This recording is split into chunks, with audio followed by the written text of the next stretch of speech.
Terima kasih Yesus, sebab Tuhan baik, sebab Tuhan baik, sebab Tuhan baik, anugerahnya kekal selamanya. Katakan dengan hati yang mengasihi Tuhan baik, sebab Tuhan baik, sebab Tuhan baik, anugerahnya kekal selamanya. Katakan anugerahnya, anugerahnya kekal selamanya. Terima kasih Tuhan, kami percaya anugerah Tuhan tiada pernah berakhir atas hidup kami. Kami ingin dengar-dengar akan firman Tuhan sampaikan melalui hamba-Mu ini, supaya hamba-Mu diurapi, diberkati untuk menjadi berkat bagi setiap kami yang mendengarkannya Tuhan. Sekali yang jahat dari roh di udara yang akan mengganggu konsentrasi kami sepakat dalam satu nama Tuhan Yesus Kristus kami usirkan, dan kami serahkan seluruh hati pikiran kami, tubuh jiwa roh kami untuk mendengar kebenaran firman Tuhan. Ajar kami Tuhan, mau dididik, berikan hati yang lembut, supaya kami tidak lebih menghakimi, tetapi lebih belajar. Terima kasih Tuhan, kami siap mendengarkannya. Demi nama Yesus kami berdoa. Yang percaya katakan amin. Silakan duduk. Puji Tuhan. Shalom semuanya. Apa kabarnya? Luar biasa ya, puji Tuhan. Kita tetap mendoakan untuk rekan-rekan kita yang hari ini sakit. Jemaat kita yang ada di Depok juga hampir sama, mengalami hal-hal yang kurang baik, dan akhirnya buat kita adalah bagi yang sehat. Siapa yang merasa sehat, angkat tangan. Anak-anak muda harus angkat tangan ya. Ya. Tetapi saudara sekalian, memang tidak dipungkiri kalau sudah umur 30, 40, 50, apalagi 60, 70 pasti ada rasa-rasa tidak sakit ya, tidak sehat lagi. Tetapi bukan beriman, tetapi artinya bahwa itulah tubuh kita. Makanya bagi yang masih muda, yang masih sehat, engkau harus dampingi orang tuamu yang sakit. Setuju anak-anak muda? Siapa anak muda yang anggota keluarganya sakit? Anak-anak ada? Gak ada, sehat semuanya. Nah, bagi bapak ibu yang hari ini pasangannya, suami atau istrinya atau anaknya atau keponakannya tidak hadir karena sakit, angkat tangan. Ada ya, angkat tangan. 1, 2, 3.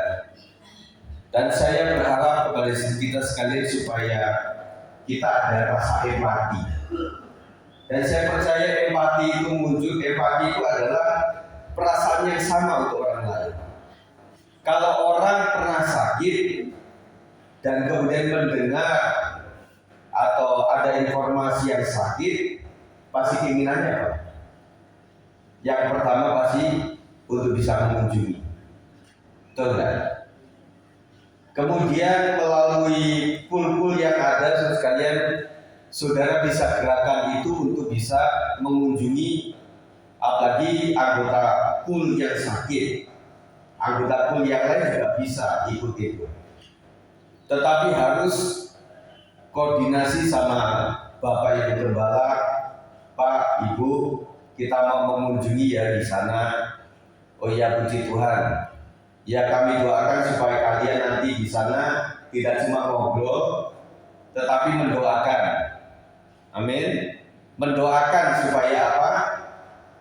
Jemaat tidak selalu bergantung kepada pimpinan gereja atau gembalanya. Kami juga ada seorang jemaat, seorang ibu yang dia mempraktekkan itu. Ibu ini merasa sungkan untuk menghubungi kami karena kalau Depok meskipun tidak jauh-jauh, tetapi ada Bapak Irin yang pernah daerah Cinere, Sawangan itu adalah suka macet. Dan merasa bahwa orang kita Sawangan itu tidak terjangkau dengan kami, maka mereka berusaha untuk bisa mendoakannya. Maka anaknya itu memang terganggu gitu karena di depan rumah dia ada rumah kosong. Jadi suka ada penghuninya gitu ya. Nah, tahu tak ketempelan kalau orang Jawa mengatakan ketempelan? Tahu ketempelan? Bukan pasar tempel ya. Ketempelan artinya ada kesurupan gitu ya. Dan akhirnya dia berusaha dalam nama Yesus, aku tolak engkau segala roh-roh jahat yang ada di sini. Anaknya perempuan satu-satunya. Tetapi yang bicara itu bukan dia. Nah, kalau orang kesurupan itu yang pertama tandanya itu beda dengan biasanya. Kalau anak muda biasanya santun dan kemudian nurut, sopan, tiba-tiba kok kasar, tiba-tiba kok nggak mau menurut. Wah, ini bukan anakku. Nah, ada roh lain di situ. Akhirnya ibu ini terkidal dalam nama Yesus sambil peluk, dalam nama Yesus akhirnya memang keluar. Dan setelah keluar apa yang terjadi? Anaknya merasa, oh aku gimana nah gitu ya. Kalau orang sudah lepas setannya pasti ngomong begitu. Akhirnya ada yang bilang, aduh aku haus sekali. Kalau orang ketempelan, kesurupan itu kadang-kadang dia tahan lapar, tahan haus, ya. Kemudian makanannya enggak biasa gitu. Ingat jalan Kepang, makanannya apa? Beling, kabus, ya, kadang-kadang ayam mentah dia makan gitu ya. Nah, kita tahu bahwa dia bukan, kalau manusia biasa tidak begitu. Pasti ada roh jahatnya. Akhirnya ada pawangnya yang musik dia secara mereka itu akhirnya lepas dan bilang aku ingin makan dan sebagainya.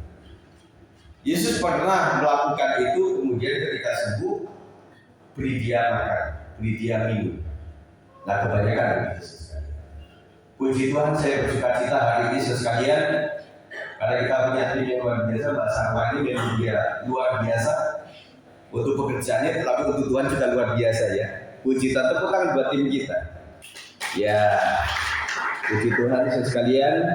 Dan hari ini memang luar biasa. Kami kemarin memang seharusnya untuk travel itu sore, ya. Ada beberapa jemaat kita yang ada di wilayah dekat kami, Ibu Lasmi, yang juga saya tanya itu, Mbak kalau misalnya mau ke Lampung biasanya naik apa? Travel? Ada nggak yang pagi? Oh nggak ada mas, biasanya sore semua gitu Pak Perin ya. Kebanyakan sore gitu. Nah akhirnya kita pikir-pikir, ada kami dari Depok itu pagi jam 8, tetapi cuma nyampe Bandar Lampung. Akhirnya ada pihak travel yang mengusahakan untuk ke tempat ke Wayabung, Tubaba begitu ya. Nah akhirnya ya puji Tuhan adik saya Yoyon kemarin jemput, dan puji Tuhan selanjutnya adalah kami dijemput di pool. Setelah saya ngobrol, saya teleponan sama Yoyon, akhirnya Pak Ade supirnya itu, drivernya itu dengar, Pak nggak usah di pool, di Raja Basa aja, di Holland Bakery. Nah di situ aku lebih dekat lagi. Akhirnya sampai di situ ya. Akhirnya kami sampai ke sini, puji Tuhan. Tetapi sekali karena kami meninggalkan anak juga yang masih sekolah juga dan hari ini juga main musik, makanya kami pantau terus. Istri saya sebagai gembala juga mantau terus pelayanan di kami itu jam 9. Kami pantau terus supaya mereka bisa latihan dengan baik. Sama kami latihan juga hari Minggu hari ini. Dan mereka sudah sukses luar biasa. Puji Tuhan sekalian, jadi di era zaman ini memang sangat diuntungkan dengan adanya teknologi digital, ada WA dan sebagainya. Tetapi kadang repotin Bapak Ibu ya. Nah kemarin itu kan ada tamu sama suami lagi ke situ, dan saya lagi ngopen ini ke WA saya di-hack sudah. Dan mungkin di grup GBI pun bencana kan saya sempat ikut ya. Ada nggak yang kena itu? Jadi itu modelnya itu kayak undangan pernikahan, bentuknya PDF. Nah kalau orang yang nggak ngeh, itu langsung diklik. Padahal di bawahnya ada .apk. Ya. Nah akhirnya kemarin tuh, wah saya juga pusing ya nanganin semuanya itu. Sampai saya telepon ke operator lah 188, saya minta diblokir, kemudian dia minta supaya itu data-data saya, termasuk nomor KTP saya serahkan saat ajukan ke operator 188, katanya nggak aktif. Loh kok aneh? Artinya hacker itu bisa sampai menyusup ke situ. Makanya pesan buat kita adalah hati-hati dengan iklan atau semacam undangan biru. Kalau orang berpikirnya cepat, dia akan berpikir, oh ya Pak Sigit ini mungkin anaknya sudah besar, makanya dia kasih undangan, loh langsung klik. Dan ada sempat juga yang anak muda kami pemain musik juga, yang dia pancing gitu, kan dia kayak macam minta transfer uang gitu. Jadi sudah kasih tuh dana mall rekeningnya itu ya. Akhirnya setelah udah agak panjang, anak didik saya ini akhirnya dia kasih ayat gitu. Akhirnya jangan itu lah gitu ya, kasih ayat begitu. Sampai tadi malam karena gini, saya kasih tahu itu edukasi ya teman-teman anak-anak muda yang suka di medsos itu. Saya admin sebuah grup, ya tahu admin kan? Dan kemudian selain saya di beberapa orang itu saya masuk sebagai admin. Misalnya ketua komisi kami, komisi sekolah anak, komisi pemuda remaja, GMBI, komisi wanita itu saya masuk sebagai admin. Ngerti ya? Saya pelan-pelan.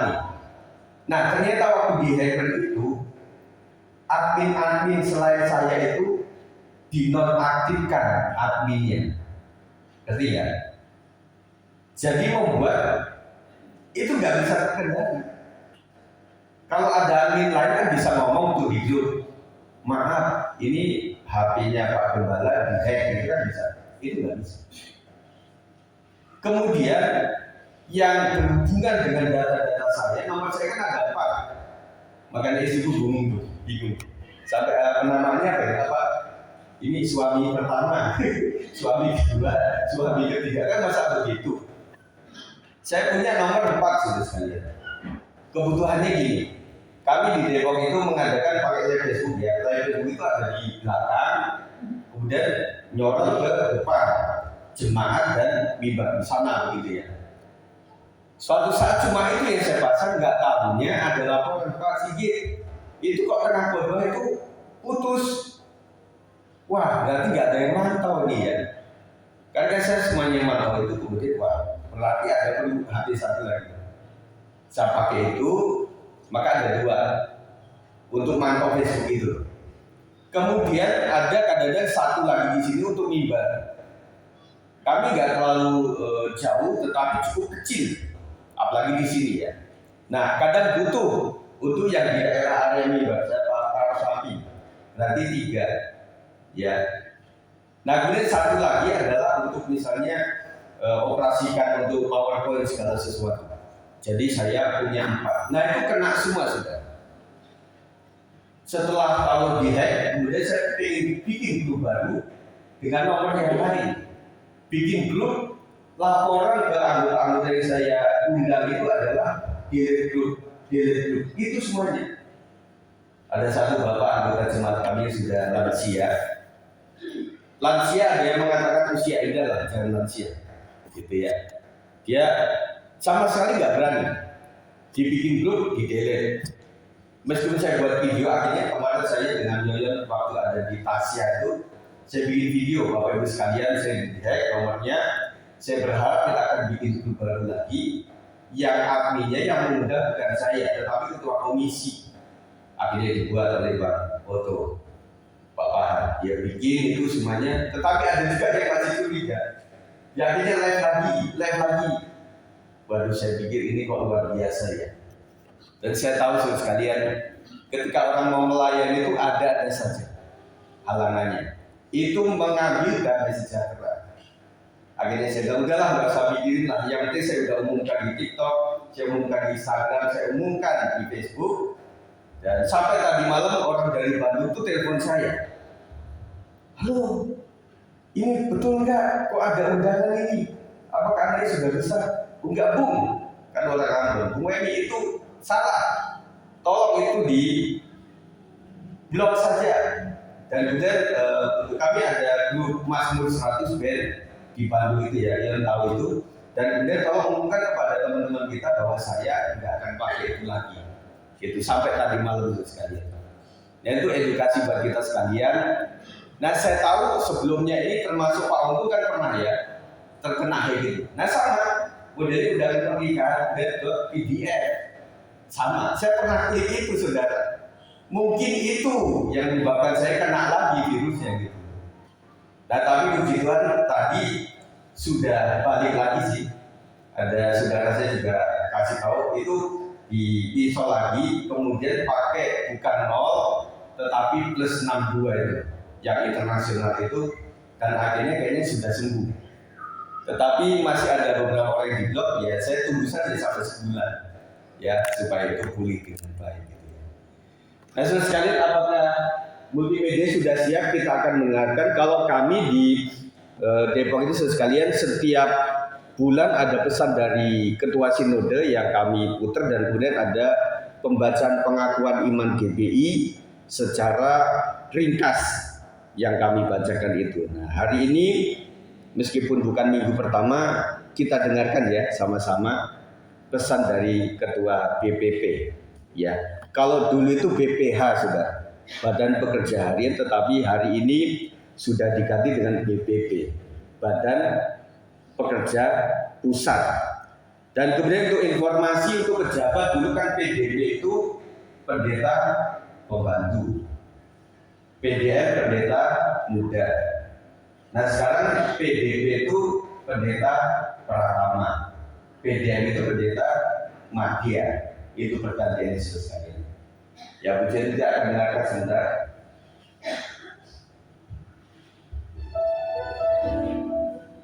Shalom saudara dikasih Tuhan, tema kita sepanjang tahun 2026 ini adalah The Year of Revival. Revival artinya lawatan Allah, di mana Allah akan turun dari surga, sehingga banyak orang bertobat, takut akan Tuhan dialami oleh banyak orang. So, di Timur pernah mengalami fenomena ini tahun 1965. Orang-orang lihat seperti ada gereja, orang-orang berdoa di dalamnya terbakar api dan mereka membawa ember dan air untuk memandikan api itu. Padahal itu bukan api jasmania. Ini seperti pengalaman para murid di kota Yerusalem. Dan hari itu pertobatan masa terjadi. Dan kemudian mujizat demi mujizat mulai terjadi dari hari lepas hari. Orang buta melihat, orang lumpuh berjalan, bahkan orang-orang mati dibangkitkan. Salah satu fenomena yang diingat adalah air biasa berubah menjadi air anggur ketika mereka mau mengikuti perjamuan kudus. Pada masa itu penginjil-penginjil muda mulai dibangkitkan oleh Tuhan memberitakan firman. Masyarakat ditransformasikan, orang-orang membakar jimatnya, dukun-dukun bertobat. Dan fenomena ini juga pernah terjadi di Azusa Street di Los Angeles tahun 1906 ketika William Seymour dipakai oleh Tuhan untuk memulai gerakan yang namanya Pentakosta, di mana orang-orang mengalami karunia-karunia roh dan akhirnya gerakan yang tersebar ke seluruh dunia termasuk Indonesia. Nah kita tidak bisa membuat revival, tapi kita harus menyiapkan diri menjadi umat yang layak. Sehingga kita harus akan Tuhan setiap datang ibadah. Jangan cuma rutinitas, tapi sungguh-sungguh rindu ketemu Tuhan. Renungkan firman, taati firman siang dan malam. Mari kita bertobat dari kehidupan kita yang jahat, dan kita hidup di dalam kebenaran dan kekudusan. Saya juga melihat bahwa revival berkaitan dengan pujian penyembahan dan doa. Mazmur 22 ayat 4 berkata, Allah bersemayam di atas puji-pujian. Pada waktu Paulus dan Silas di penjara dan memberitakan Injil, mereka tidak mengomel, tetapi memuji Tuhan. Gempa terjadi, tahanan lepas, maka mereka menginjil kepala penjara. Sehingga hari itu dia dan seluruh keluarganya bertobat. Saudara, mari kita memperbaiki sikap kita juga dalam pujian penyembahan yang penuh kuasa ini. Datanglah dalam ibadah lebih awal, nyanyikan lagu pujian dengan senang hati. Jangan diam, ayo antusias dan tingkatkan doa dalam hidup kita. Doa artinya mengangkat hati berbicara kepada Tuhan, jalin keintiman dengan Tuhan. Sedikit meminta, banyak menyembah. Itu yang sangat penting di dalam doa. Sedikit meminta, banyak menyembah. Dan ketika kita menyembah, Allah akan hadir. Dan kalau Dia hadir, Dia bertindak. Ada mujizat, ada berkat, ada pertobatan, ada lawatan Allah. Saudara, rindukan revival terjadi dalam hidup kita, dalam gereja kita, dalam masyarakat kita, agar Indonesia diselamatkan, bangsa-bangsa mengenal Tuhan. Tuhan Yesus. Kita tepuk tangan buat Tuhan Yesus. Puji Tuhan sekalian, saya akan percepat saja karena apakah dibatasi waktu enggak ada ya. Oke, saudara sekalian, jadi memang GBI mempunyai target 10.000 jemaat dan akhirnya GBI itu ada hasil. Nah ini perkembangan luar biasa. Yang pertama perkembangannya adalah GBI itu lebih menjawab kebutuhan lokal. Maksudnya gini, ketika GBI itu ada di Medan, maka mereka mengunggah misalnya ada Gundang 12 nih ya, ada.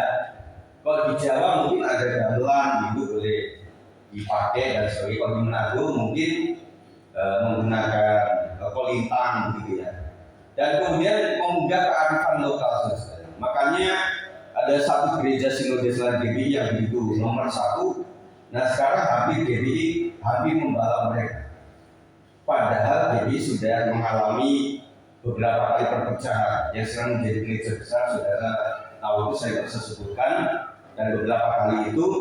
Nah akhirnya dengan demikian, karena perkembangannya begitu cepat dan tidak sebanding dengan perkembangan PDB, PDM, dan PDT, maka aturan GBI sudah memberikan kewenangan begini. Bedanya gereja Bethel Indonesia dengan mungkin ada beberapa jemaat di sini yang latar belakang bukan GBI. Nah GBI itu adalah yang paling unik dan itu cukup membantu para gembala adalah yang menjadi ketua pengurus itu adalah gembalanya. Beda sama kemajelisan, saya ingatkan itu ya. Nah kalau kemajelisan itu begini, sinode mendirikan sebuah pos, jadi gereja diutuslah dari pusat, utus seorang gembala. Yang menentukan lama atau tidaknya di situ adalah para majelis. Saya ingat beberapa kali waktu pergantian, maka terjadi rebutan itu akhirnya juga ada. Sempat ada suatu gereja yang jemaatnya itu akhirnya tadinya menyatu, tetapi karena yang satu bela ini, usahanya di Medan, sampai ke Bandung juga terjadi. Ternyata setelah saya tanya juga di beberapa daerah juga begitu. Akhirnya jemaat yang terus sama dia itu sudah menunggu di luar. Dan akhirnya mereka karena nggak kuat-kuat, mereka antam-antaman itu dan tidak menjadi berkah. Kenapa? Karena majelis yang menggerakkan itu. Yang kedua, GBI itu kebanyakan pada umumnya adalah dirintis, didirikan, bahkan ada beberapa didanai oleh gembala sendiri. Betul ya? Makanya dengan aturan ini dijagailah ketika sekarang pendeta GBI sudah cukup banyak yang sudah usia indah dan sudah banyak yang pakai kursi roda juga di beberapa tempat itu. Akhirnya BPP mengatur secara tata gereja. Ada beberapa gereja itu dari jumlah jemaat itu hanya ada mungkin 2 pejabat, pendeta sama satu lagi PDM atau PDP. Nah ada usulan, Pak, saya itu sudah sepuh, saya sudah gak kuat. waktu saya mau menyalurkan pejabat yang baru, terbatas sama kuota, ngerti ya?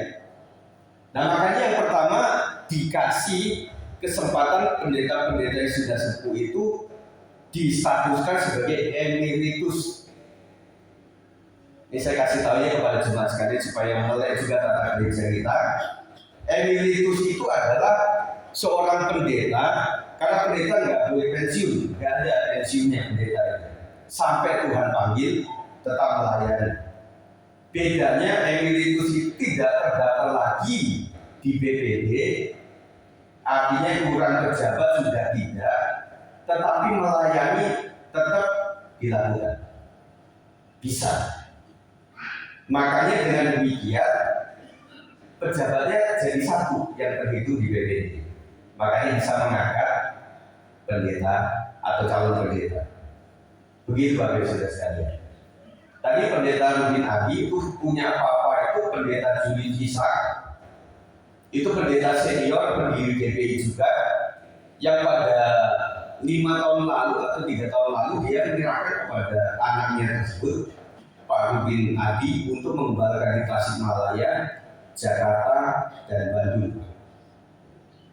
Dia bilang saya sudah sepuh nggak kuat lagi, jadi saya serahkan kepada anakku pendeta Rudin Adi. Betul-betul didoakan, dilihat oleh BPP dan juga jemaat resmi. Tetapi apakah Pak Yunis tidak melayani? Tetap melayani. Yang ketiga, karena kebatasnya para pejabat GPI, maka mengarahkan kepada seluruh gembala untuk bisa mendidik jemaat lokalnya untuk bisa menjadi penyalur berkat Tuhan, misalnya firman Tuhan untuk disampaikan. Ada batasan untuk pejabat itu, maksudnya untuk pelayanan perjamuan, kemudian baptisan dan kemudian pernikahan itu harus pejabat. Dan kemudian ada yang bertanya, Pak, kalau misalnya nggak ada pejabat di suatu komisi, misalnya, waktu mau doa berkat gimana? Nah akhirnya Pak Heri Cahyo waktu itu bilang begini, bedanya gini, kalau pejabat cara memberkatilah, kata-katanya diberkatilah engkau dalam nama Bapa, Anak dan Roh Kudus, diberkatilah engkau. Bagi yang bukan pejabat adalah, marilah Bapak Saudara kita terima berkat dari Tuhan. Ya, siapa yang penggerak begitu ya? Maaf si Bapak memang sedang kesehatan terganggu, bisa melakukan itu saudara. Ya, nah itu aturannya seperti itu saudara. Dan kemudian ada beberapa gembala yang memang diberikan hak untuk kembali kepada aturan tadi, untuk bisa memenuhi 10.000 jemaat itu harus ada beberapa orang yang mentargetkan di satu wilayah itu. Kita petakan misalnya Jawa Barat atau kami itu wilayah mana yang paling banyak tidak Kristen, wilayah hijau misalnya. Nah itu mereka berusaha untuk bisa membuat di situ. Pertama pos PI, kemudian nanti kalau sudah memenuhi 12 jemaat menjadi jemaat peranti yang bisa dikoordinator digembalakan oleh seorang PDP. Kemudian nanti menjadi jemaat cabang yang bisa digembalakan oleh pendeta muda, pendeta Madya. Nah, bagaimana dengan gereja yang besar untuk pendeta muda itu bisa masuk menjadi wakil gembala misalnya begitu. Nah, setelah nanti sudah memenuhi syarat untuk menjadi cabang, memenuhi syarat menjadi mandiri nanti ketika sudah ada pendetanya di situ. Jadi gereja itu bisa menjadi jemaat lokal ketika ada pendetanya. Nah, bagusnya lagi, kependetaan di GBI itu setiap PDP dan PDM memiliki pendeta pembina, yang itu adalah pendeta. Dan kemudian ada pertanyaan lagi, misalnya ada seorang gembala yang dia itu buka cabang di provinsi lain, apakah bisa? Nah itu tadi. Jadi Pak Rubin punya penggembalaan di Tasikmalaya, di Bandung, dan di Jakarta. Bagaimana cara mengurusinya? Ada pendeta senior, kemudian ada pendeta gembala di lokalnya, Nah, baru pendeta yang senior ini nanti kapan waktu bisa hadir di jemaat lokal. Begitu selesai. Kalau ini tidak diatur akan sulit sekali untuk mengembangkan kejemaatan itu, saudara. Ya, itu sekedar informasi buat kita sekalian supaya kita memahami bahwa memang GBI agak unik, tetapi keunikan ini menyebabkan GBI begitu luar biasa. Dan saya melihat di sini luar biasa jemaat-jemaat yang saya masih kenal, ada beberapa yang dulu yang masih anak-anak, masih sekolah minggu, sekarang sudah punya istri, punya suami, dan yang teman-teman yang saya kenal sudah sepuh-sepuh, sekarang sudah semakin usia indah, ada yang sakit juga. Anak-anak muda yang tidak kenal saya, ya saya mendoakan kalian itu menjadi orang-orang yang mengasihi orang tua. Ya, barang siapa engkau mengasihi orang tuamu akan lanjut usiamu. Setuju? Dan engkau akan enteng jodoh. Siapa yang lagi cari jodoh? Kita akan doakan ya, kita doakan anak kita untuk pendidikan dan juga jodoh mereka. Dan beberapa tadi sudah disampaikan untuk anak-anak kita yang memang ada di Jakarta, di Bandung, dan di tempat-tempat lain. Saya bersyukur untuk jemaat-jemaat yang setia sampai detik ini oleh karena anugerah Tuhan saja. Amin. Nah, baik, saya akan percepat sekalian. Kita akan berbicara di materi ini tentang pujian penyembahan dan kegerakan rohani.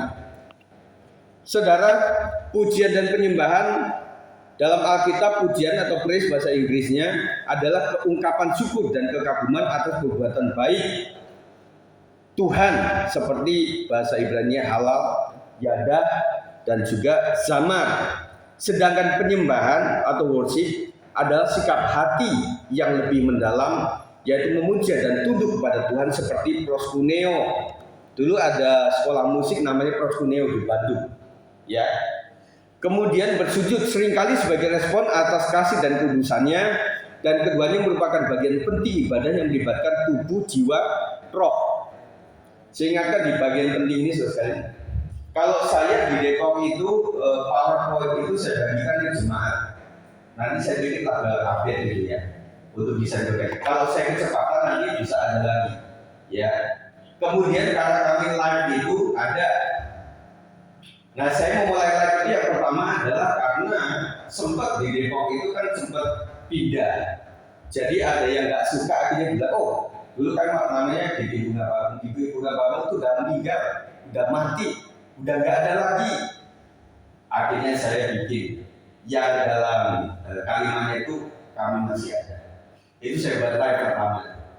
Yang kedua keuntungannya adalah ada jemaat-jemaat yang misalnya tidak mengikuti ibadah oleh karena tidak bisa hadir, karena sakit, nanti bisa diulang. Karena video itu live-nya itu ada, tetapi anak-anak muda kadang-kadang nggak suka dengan Facebook, lebih ke IG, TikTok, Twitter itu ya. Nah, kami juga sama di sana.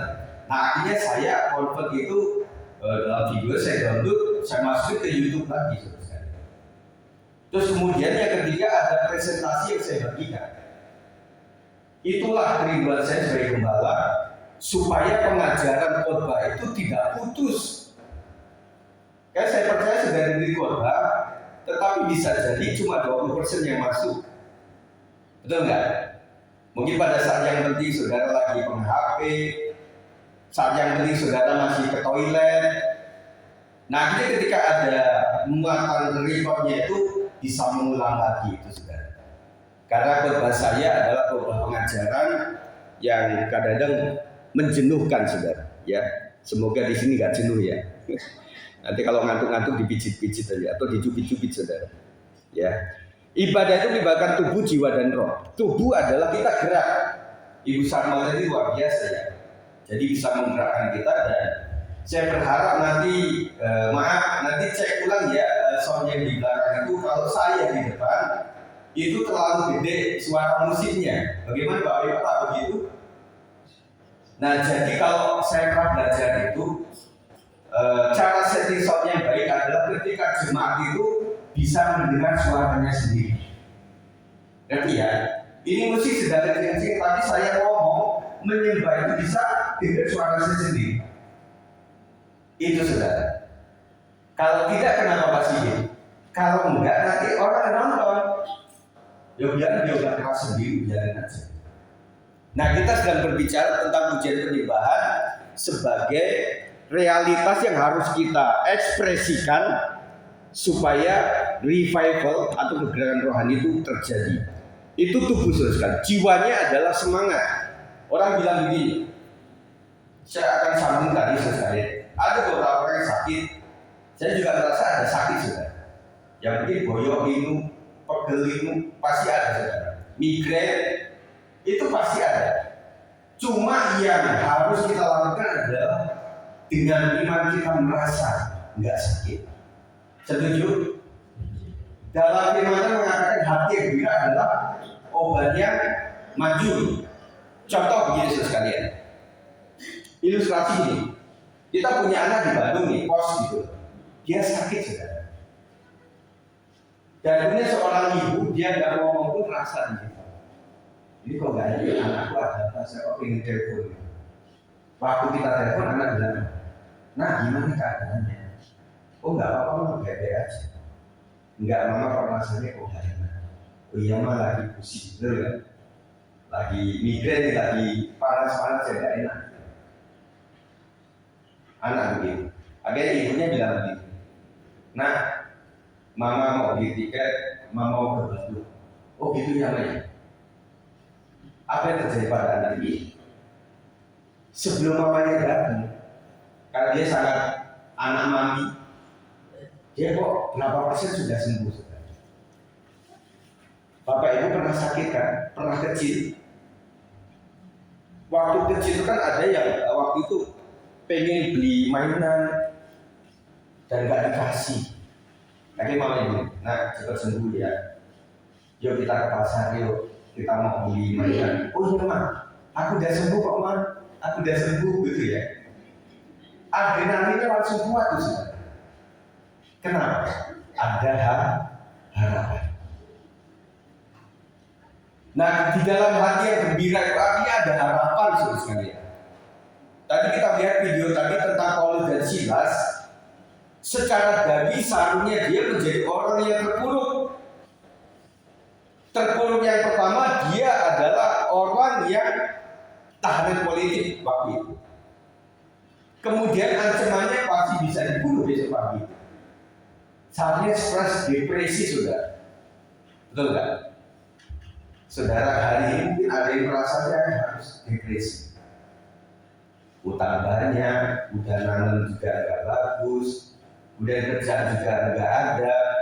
Saya dengar di sini masih ada namanya musim terbang. Musim itu juga sudah nggak ada lagi. Ada zaman dulu yang nggak tahu sekarang masih ada nggak, yang namanya blader itu ya. Di pabrik singkong itu ya, saya ingat waktu itu Pak Ali saya kan jemur di BW ya kalau nggak salah, nanti dikoreksi. Itu kan mau sudah jemur, habis itu kan mau hujan, mau itu naik sepeda kan sekali supaya gatirnya itu nggak kehujanan. Kata itu masih ada, dan kita merasa depresi. Kemudian anak muda juga merasa mungkin diputusin pacar atau mungkin nggak tahu ya ada psikolog mungkin kamu lagi putus ya. Ini banyak nih yang masih kemudian juga saya udah mau kelas 3 ini. Nanti lulusnya bagaimana ya pendidikan saya, karena pendidikan kesehatan itu yang paling mahal, betul nggak? Pendidikan kesehatan itu paling mahal. Makanya bersyukur dengan adanya program BPJS, meskipun itu agak memuakkan ya, artinya luar biasa. Dan saya berharap sekali saya bersyukur untuk itu semuanya. Dan misalnya gini, ada seorang jemaat kami yang pernah kesini itu sekarang sedang sakit sudah. Jadi sampai bolong di sini ya. Padahal seorang bapak, seorang driver sampai ke Lampung waktu itu. Karena dia ada gula juga. Dan waktu itu saya bersama beliau ini kemudian sedang mau mengurusi itu antara BPJS atau non BPJS. Akhirnya si dokter saya bilang, dok, misalnya ya, kalau kita nggak pakai BPJS, operasi itu sampai berapa? Dokternya bilang dia agak cari-cari begitu. Wah lumayan pak, operasinya saja 20 juta. Operasinya aja begitu. Akhirnya kita lihat sama Pak, udah, dok, oke kita akan ngurusin BPJS-nya lah begitu. Akhirnya keluar, puji Tuhan dokter Billy-nya adalah orang anak Tuhan juga. Nah, akhirnya susternya keluar, sekalian dia bilang, tutup, istriku lagi telepon, tutup teleponnya, kita closing di sini. Sekarang Bapak langsung ke IGD. Arahan saya dokter Billy bilang begitu. Kita closing di sini, gak usah diurusin. Itu dibantu saudara. Yang saya tahu ya, karena kami ada beberapa perawat. Apakah ada perawat di sini? Siapa? Angkat. Satu, ibu ya. Dua, ada lagi. Pertanyaan kedua, siapa anak-anak muda yang pengen jadi perawat? Angkat tangan. Gak ada. Harusnya ada ya. Yang pengen jadi polisi siapa? Yang pengen jadi pengusaha siapa? Yang pengen jadi preman siapa? Kalian itu terbuka semuanya lah anak-anak muda, tetapi hati-hati yang memilih profesi. Nah, perawat itu bilang begini, memang Pak Gem, jadi yang pengen bantu itu dari dokter, tetapi mekanisme, prosedur, dan orang-orang dalam itu yang membuat rumit. Ngerti? Jadi tidak semua dokter itu nggak membuat. Umumnya mereka ingin membantu. Ketika melihat pasien BPJS itu yang luar biasa, sampai nggak punya tempat tidur, sampai di lorong-lorong itu luar biasa, banyak sekali. Waktu saya ingat, waktu saya ke Lampung berapa itu saya jenguk Pak Mariadi, waktu itu siapa yang sakit ya? Istrinya ya? Di Karang itu. Iya. Dan kami sama di sana. Kalau ditanya masalah BPJS di kota pun juga begitu saudara. Mahal sekali. Makanya sekalian ada beberapa orang yang mengatakan usahakan punya kartu BPJS. Punya itu kan sangat membantu. Ya, kita bersyukur itu. Dan Rasul sekalian, kita harus menyembah dalam roh dan kebenaran. Rohnya harus muncul saudara. Jadi ketika kita bisa menyanyi dengan suara kita sendiri, kita bisa menyembah dengan suara sendiri, maka kita bisa interaksi dengan Tuhan. Ada orang yang bilang begini, Pak, enakan di rumah Pak, nonton YouTube sambil minum kopi, ada pisang goreng, pakai ulot, ada beberapa pakai sarung, enak Pak di rumah. Ya, sekarang sudah bukan masa COVID. Kalau saudara masih sehat, gunakan waktu muda. Berpikirlah bahwa mungkin minggu ini adalah minggu yang terakhir. Bukan berarti beriman itu saudara. Tetapi ini sehat bagi kita. Artinya, saudara bayangkan, ketika hari ini adalah hari terakhir saudara ibadah, karena nanti malam saudara akan dipanggil Tuhan. Apa yang saudara lakukan? Yang banyak dosa, aduh Tuhan Yesus ampuni aku, dosa Tuhan ampuni aku. Yang biasa gak mau menyanyi, akhirnya menyanyi memuji Tuhan. Yang biasa gak tepuk tangan luar biasa meskipun lari-lari. Dan saudara akhirnya karena punya mungkin sesuatu pada orang lain, hari itu keliling sama tetangga. Maafkan aku ya, saya kemarin sudah nyuri nafkah kamu, saya sudah nyuri pisang kamu. Minta ampun semuanya. Dan otomatis orang tersebut menjadi lebih baik dari sebelumnya. Kalau teman-teman sekalian berpikir seperti ini setiap hari, maka hidupmu akan semakin lengkap. Betul kan? Analoginya pemikirannya setuju kan? Ini adalah terakhir saya untuk melayani dia. Berarti aku harus all segenap hati, kasihlah Tuhan dengan segenap hatimu, jiwamu, pikiranmu, tubuhmu.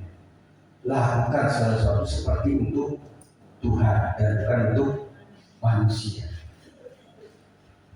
Saya bilang begini sekalian, maaf ya kalau agak panjang, saya ingin cepat sedikit. Saudara ibadah berapa jam di sini? Saya mau menghubungkan dengan lagu saudara itu seperti itu. Saudara akan banyak bergaul dengan orang lain itu adalah selepas hari Minggu, Senin sampai Sabtu. Yang pelajar di sekolah, yang berdagang di tokonya, di warungnya, yang punya usaha di pasar, yang di pasar, yang punya ini apa? Apa disebutnya apa ya, Pak? Ya, enggak itu. Apa namanya, organisasi? Tempatnya apa namanya? Studionya. Mbak Salma di situ. Ada yang jadi polisi, ada yang jadi guru. Kita lebih lama di situ. Dan lebih lama, jadilah garam dan terang. Maksud saya, kita itu menjadi berkat adalah di luar dari gereja ini. Saudara dibekali tempat ini, diurapi, diberkati di sini, dicekoki dengan kebenaran firman Tuhan. Satu saudara terjun untuk menjadi berkat bagi mereka sekalian. Jadilah pengubah, tetapi pengubah yang baik. Dan sampai Matius, tukang nolong, Markus nanti tukang apa gitu. Tetapi jadilah orang-orang ketika saudara hadir, Pak Markus datang. Itu kartunya disembunyi. Ada pendeta datang. Saya berdoa supaya jemaat akan ada seperti itu. Dan ketika Timotius datang, keluarin kartunya. Itu Timotius datang tuh. Ngerti ya? Jadi kita harus menjadi berkat di lingkungan kita saudara. Siapa mau menjadi berkat? Angkat. Saya doakan dalam nama Yesus, saudara akan menjadi berkat di tempat engkau di mana Tuhan utus. Amin. Dan akhirnya gereja ini bertumbuh dengan jemaat-jemaat yang luar biasa antusias, jemaat-jemaat yang baru. Saya tanya lagi, saudara sekalian, yang anggota keluarga besarnya itu masih ada yang belum Kristen, angkat tangan. Termasuk kami juga. Kita doakan mereka. Tetapi catatan buat saya adalah jangan pernah melepas silaturahmi dengan mereka. Pas lebaran saudara harus hadir. Amin. Suatu saat ada seorang yang sangat sok suci saudara waktu itu.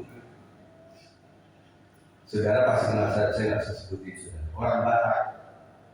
Wah, kan habis sholat kita kan. Wah, dia kan. Pokoknya saya anti ulos. Akhirnya saudara sama warga marga itu dia dari Aceh. Saya tahu orang Batak karena jemaat kami dari orang Batak juga. Ya. Jadi ada beberapa orang yang kami dengan orang Batak harus dimargari, harus diulosi. Ada beberapa orang yang tidak, yang nekat yang diulosi. Ya dalam keluarga besar nggak dihargai. Ada arisan yang nggak diundang, ada pesta yang nggak diundang karena dianggapnya ini bukan keluarga Batak. Gitu. Dia bilang begitu artinya, tetapi dia nggak bisa menamatkan jiwa-jiwa.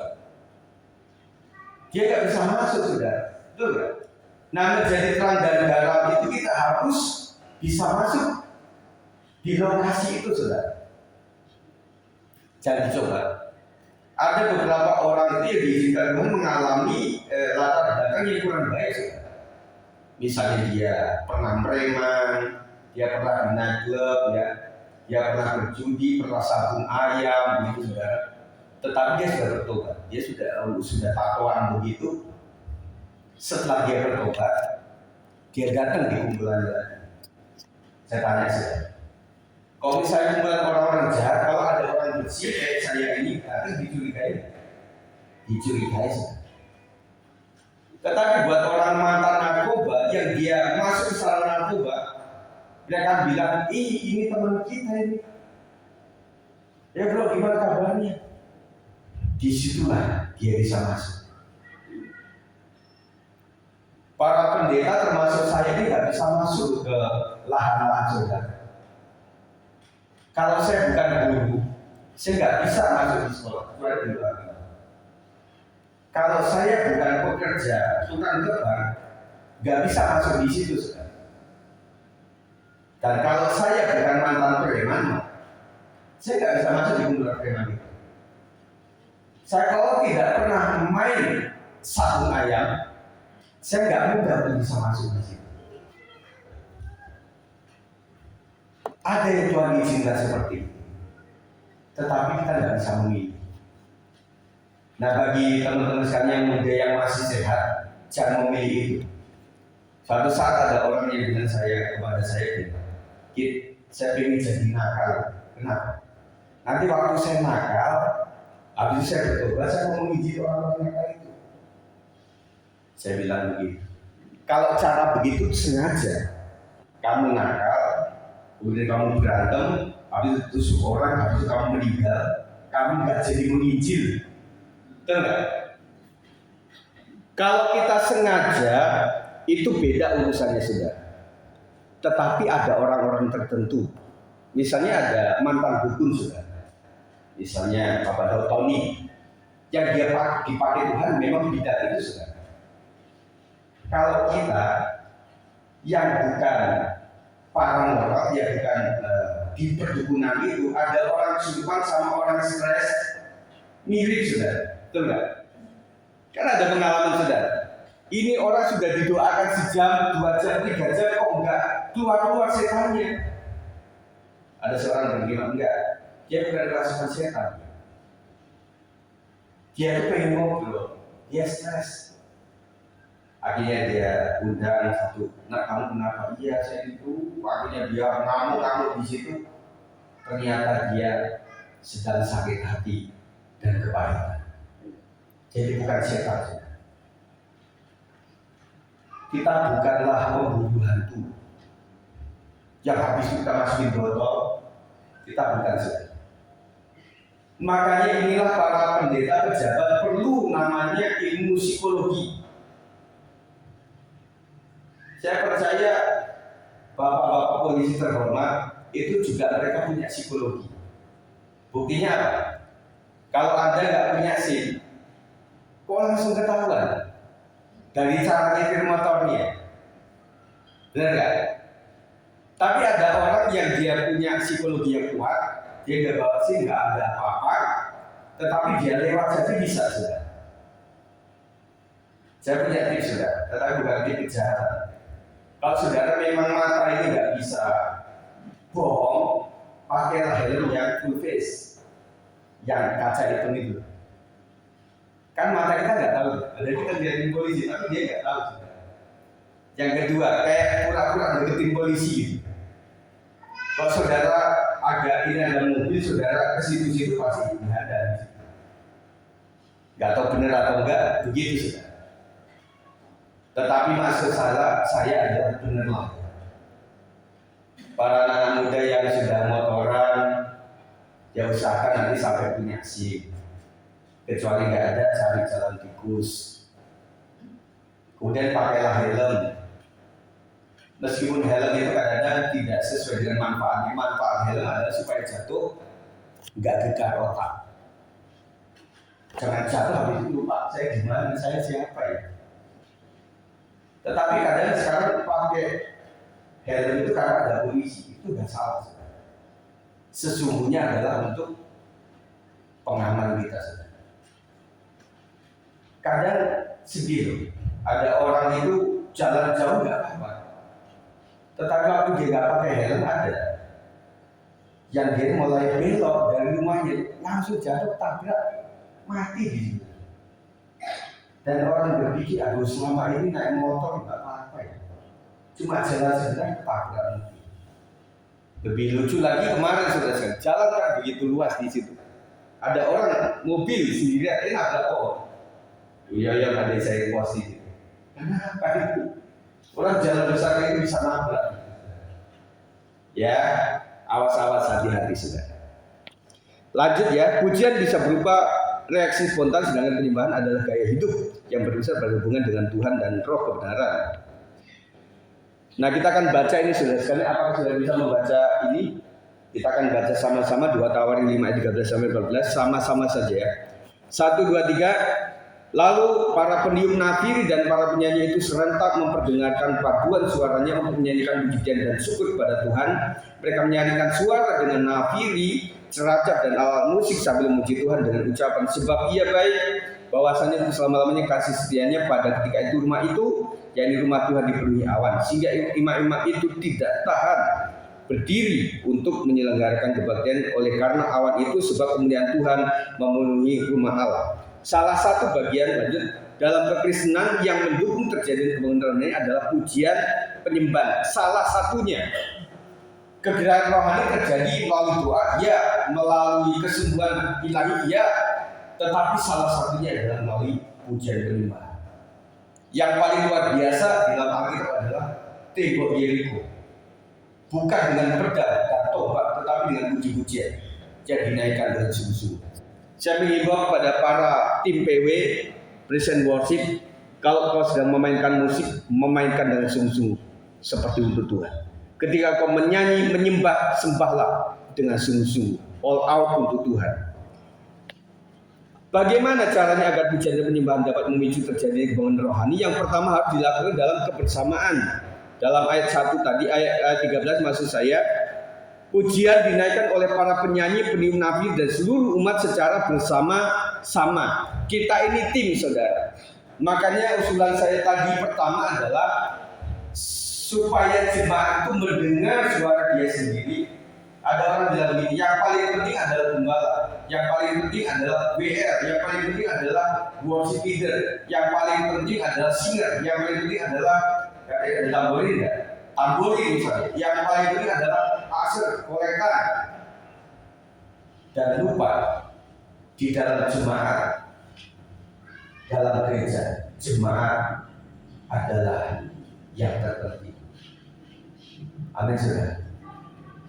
Kalau misalnya gembala tidak ada jemaahnya, bagaimana bisa disebut jemaat? Kalau seorang tim musik sedang melayani pejabat, gimana kalau tidak ada jemaatnya? Betul. Dan kita cuma latihan saja, sudah.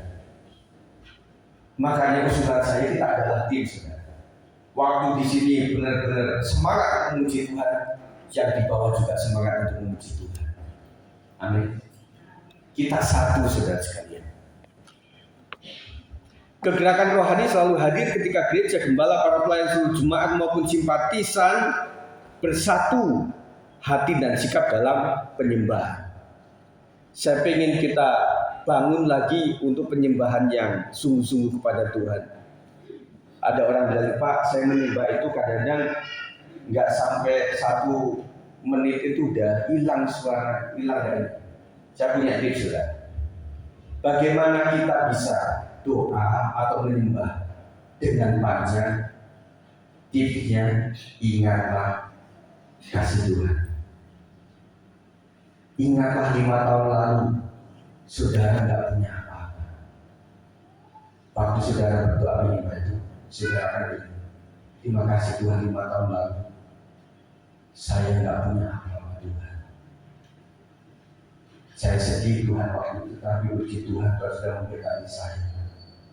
Yang kedua, waktu mau hitung berkah itulah saudara bisa baca. Terima kasih untuk orang tua saya yang sampai hari masih sehat. Terima kasih untuk istriku yang menjadi pendamping setia sampai hari ini. Terima kasih untuk anak-anakku yang akhirnya sudah bisa naik dan lulus, bisa sekolah. Itu aja sudah berbelit-belit, betul kan? Jadi ingat kasih Tuhan, penyertaan Tuhan, saudara bisa baca. Kalau saudara cuma haleluya, haleluya 12 kali, ulang sampai 12 kali haleluya, saudara akan ngantuk. Tetapi ingat kasih Tuhan. Kalau saya berdoa, terima kasih Tuhan, saya sebagai seorang pribadi yang waktu itu saya nggak tahu mesti jadi apa. Akhirnya saya bisa sekolah Alkitab, akhirnya saya bisa melayani, saya menjadi pengerja luar biasa sampai 8 tahun. Akhirnya saya diberikan amanah oleh Tuhan untuk bisa meneruskan penggembalaan. Terima kasih Tuhan, itu jemaat-jemaat yang setia yang luar biasa, jemaat-jemaat yang mendukung semuanya, jemaat-jemaat yang kritis tetapi untuk positif. Terima kasih untuk para pelayan Tuhan yang luar biasa. Terima kasih untuk semua seperti panjang saudara. Enggak akan selesai. Kalau saya terima kasih untuk Yabet yang akhirnya sudah mulai semester akhir. Terima kasih dia sudah punya pekerjaan. Terima kasih untuk sekolah kuliah di KJ itu mahal. Kuliah musik itu jangan musik kuliah, kursus musik aja mahal. Betul nggak? Saya punya teman Mas Mika yang ada di mana Lampung, Tanjung Karang ya. Yang saya tanya, Mas, kenapa nggak buka di sekitar daerah aku? Wah, kondisi itu konsentrasinya bukan musik Pak, konsentrasinya bagaimana bisa hidup karena musik itu mahal.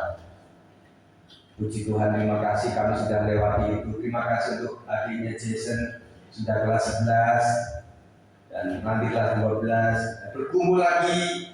Ada cabang syukur, ada pergumulan. Tentu begitu ya. Nah, saudara, berkumpul untuk adik-adik yang sedang kuliah sekolah. Waktu bagi rapot dan naik, senang kan? Itu anak-anak senang. Lulus senang, wah, dipestakan. Orang tua mikir, nih anak-anak muda ya, orang tua sejak lahir itu sudah mikir. Waktu lahir kau menangis secara alami, orang tua waktu kau lahir itu, aduh, kenapa nambah biaya lagi? Bener gak? Dia mikir nanti susunya, apalagi kalau anak-anak perempuan itu belum jepitannya, belum ini baju-bajunya, orang-orangnya banyak sekali. Nah, waktu ingat itu Tuhan terima kasih ya. Saya tahu waktu saya kecil ini banyak keluarga-keluarga yang berkumpul untuk anak-anaknya. Tadi saya tanya beberapa anaknya di mana, ada di sini, ada di sini. Mereka sudah jadi orang yang berhasil. Dan sebenarnya ada beberapa orang yang dan ini Pak Wairin ya, rata-rata melayani Tuhan. Dan kami udah susah untuk, maksudnya susah untuk reuni. Ketemu Mbak Lasmi itu sudah susah. Ketemu Agus ya susah. Kalau Bu Nadi kan ada di Bali, Suraji. Sekali-kali saya ketemu di Cinere itu Pak. Masih kecil. Di Mal Cinere. Habis itu nggak pernah ketemu lagi. Kami susah ketemu sudah. Ada istilah, maksudnya anak Pak Sarwono. Ini saya pernah pelayanan di tempat beliau yang di Serpong waktu itu. Pak Siono juga pernah kami undang. Saya pernah hadir di namanya apa itu? Pak Siono bukan tempatnya yang dekat kantor Pak. Ya Pak Demangan. Tadi ngomong Pak Demangan. Pak Demangan saya pernah situ. Dan kemudian ada belum lagi keponakan kami. Saya bercerita di sini ada Tri sama Yana yang masih ada di sini, yang mereka juga melayani pesan Tuhan. Dan di sini cukup banyak sudah. Sejak zamannya dulu itu banyak sekali yang ada di sini. Dan orang Jakarta tuh heran sama GBI Unsan. Waktu itu relatif kecil tetapi banyak menyekolahkan anak-anak yang di teologi. Meskipun pada akhirnya juga jadi masalah, artinya, aduh gimana ini, yang meneruskan belum siapa dan begitu. Karena semuanya pendeta saudara. Tetapi saya siap saudara untuk menjadi penerus Bapak ini. Amin. Makanya doakan kami dan doakan istriku ini ya, supaya ya kami bisa untuk melakukan itu oleh karena aturan GBI tadi. Begitu banyak luar biasa dihormati kita itu. Dan kalau saya sedikit kecil itu ingat betul waktu itu terakhir saya tanyakan itu bagaimana kita pernah menyeberangi jembatan gantung. Pada saya tanya jembatan gantungnya sudah nggak ada lagi, itu saya. Ini saya foto-foto punya itu yang kita baptisan di bukti ya. Yang bendungan itu sebenarnya ada pengalihan itu yang pakai kita ada di situ. Dan waktu ingat anak-anak muda mesti duluan. Karena mesti menyisihkan rudal-rudal itu sudah. Dan di sana kan ada orang yang pelepasan, jadi kita mesti sampai steril gitu. Siapa yang pernah dibaptis di Tanggul itu siapa? Banyak. Kalau kami di kota di kolam renang sih. Ya. Ada beberapa orang membangun kolam di dekat mimbar. Kemudian kita pernah di BW atau di GMP ya, pos B waktu itu yang adiknya Mas Dino, bukan adik, Misri, oh Mbak Yu ya, Mbak Misri sama Mbak Misri ya waktu itu. Saya sama bapak tuh. Jadi saya itu yang paling dekat sama bapak sih. Jadi kita punya motor itu bebek waktu itu. Kalau hujan itu enak saudara. Kan lempung itu langsung menghilang. Kalau pasca hujan, mesti kosein saudara. Itulah cerita payah kami waktu itu saudara. Ada lagi tempat yang hampir dekat Ring Sewu itu kita sudah datang saudara sama bapak ini berdua naik motor. Udah lewatin yang liku-liku seperti itu saudara. Nyampe di sana orang nggak ada saudara. Kita tungguin, kita tanya, aduh Pak Bas, maaf orangnya sambatan. Kan nggak ada handphone waktu itu. Tetapi luar biasa loh bapakku ini ya.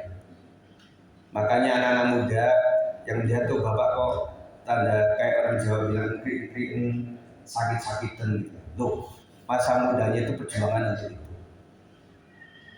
Kami tinggal di Kota Gajah, di Mulia Asri waktu itu. Kemudian menginjil di sini, saya ingat waktu itu masih ada rumah. Kalau belum dibuka itu teman-teman suamiku pada di luar itu saudara. Dan yang paling berkesan itu adalah saat mau memugar yang lama menjadi ini. Nggak bisa tersisakan tembok saudara, karena kan memang harus begini. Waktu itu ingat ya, semoga ingat yang lama-lama. Terus dari itu ada ingat air mancur itu waktu itu. Kenapa saya ingat? Saya pernah di Sekretawon di situ. Terus di situ juga ada yang masih Ustadz itu Cemara itu ya. Masih ingat saya itu saudara. Makanya lucu kemarin saudara. Yang saya sama keluarga jemaatnya di sini kan. Dari Liwa waktu itu saudara. Dari Liwa itu seharusnya saya GPS itu mesti take-nya di Gunung Baring atau Kota Bumi. Saya poinnya itu langsung BB Gunung Kencana. Loh ternyata di area ke kiri loh. Nah waktu itu kan sore-sore ya, saya udah kasih iklan yang bagus untuk anak-anak pasar masih kecil waktu itu. Jalan untuk keren, udah gede gitu ya. Udah keren, pokoknya udah rame, ada pasarnya yang luar biasa. Dia tanya, mana? Sebentar lagi nanti tenang aja. Terus semakin sore, kok semakin dikit gitu ya. Kemudian bensin tinggal 1. Saya nggak tahu aturannya, tapi setelah bensin itu tutup ke sore hari. Atau mungkin menjaga yang Pertamini loh, yang lokal-lokal yang rumahan itu. Wah saya, ya kalau driver kalau yang pertama nyasar, kemudian nggak tahu arah, biasanya diem aja. Supaya penumpang sejahtera gitu. Akhirnya nyasar sekali. Dan akhirnya nyampe di sini kan ada GPS di sini. Udah sampai situ. Mana Pak gerejanya? Saya bilang ke Pak Sar bilang gini, ini Pak kan, ini gerejanya. Enggak, waktu itu bukan begini, saya bilang. Saya kan yang masalah itu. Bukan Pak, saya hampir mundur dari situ saudara. Nah, delala saya lihat si AB di situ duduk situ. Oh iya Pak, ini bener nih. Itu adik saya di situ.